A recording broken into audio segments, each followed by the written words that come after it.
1971 সালের মুক্তিযুদ্ধের পর প্রথমবারের মতো পাকিস্তান এবং বাংলাদেশ সরকারি পর্যায়ে সরাসরি বাণিজ্য পুনরায় শুরু করেছে। ইতোমধ্যে পণ্যের প্রথম চালান বাংলাদেশের উদ্দেশ্যে রওনা হয়ে গেছে।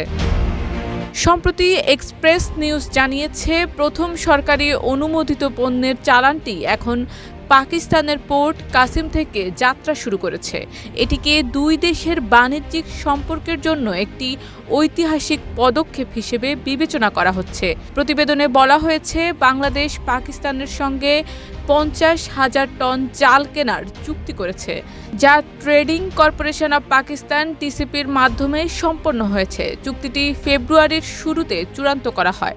চালের এই চালান দুই ধাপে বাংলাদেশে পৌঁছানো হবে। এর প্রথম ধাপের 25,000 টন কনসাইনমেন্ট বর্তমানে বাংলাদেশে যাওয়ার পথে রয়েছে। কালার এক্সপার্ট, জর্জ স্যাপ এবং মাইল্ড অন হ্যান্ডস টেকনোলজি সমৃদ্ধ অরিক্স ক্রিস্টাল ওয়াশ আপনার লন্ড্রি এক্সপার্ট।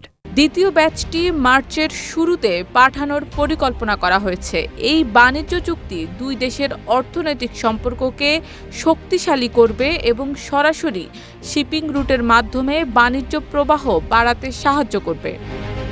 1971-এর মুক্তিযুদ্ধের পর প্রথমবারের মতো পাকিস্তান ন্যাশনাল শিপিং কর্পোরেশনের একটি জাহাজ সরকারি পণ্য নিয়ে বাংলাদেশের বন্দরমুখী হবে, যা সামুদ্রিক বাণিজ্য সম্পর্কের ক্ষেত্রে একটি গুরুত্বপূর্ণ মাইলফলক হিসেবে দেখা হচ্ছে। এই বাণিজ্যিক সম্পর্ককে একটি ইতিবাচক পদক্ষেপ হিসেবে দেখা হচ্ছে, যা দুই দেশের অর্থনৈতিক সহযোগিতা গড়ে তুলতে এবং কয়েক দশক ধরে অচল থাকা বাণিজ্য চ্যানেল পুনরায় খুলে দিতে সহায়ক হবে। 2024 সালের 5ই আগস্ট ছাত্র জনতার গণঅভ্যুত্থানের মুখে ফ্যাসিস্ট শেখ হাসিনার নেতৃত্বাধীন আওয়ামী লীগ সরকার ক্ষমতাচ্যুত হওয়ার পর পাকিস্তান এবং বাংলাদেশের মধ্যে সরাসরি বাণিজ্য এবং সামুদ্রিক বাণিজ্য সম্পর্ক পুনরায় শুরু হয়।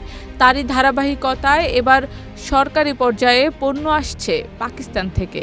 বাংলাদেশের অন্তর্বর্তী সরকার পাকিস্তানের সঙ্গে বাণিজ্যিক সম্পর্ক আরও গভীর করার সিদ্ধান্ত নিয়েছে, যা দুই দেশের মধ্যে অর্থনৈতিক সহযোগিতাকে আরও দৃঢ় করবে। এমনকি বর্তমানে উভয় দেশ সরাসরি বিমান পথেও যোগাযোগ স্থাপনের পরিকল্পনা করছে। শারমিন নিশু, ঢাকা পোস্ট।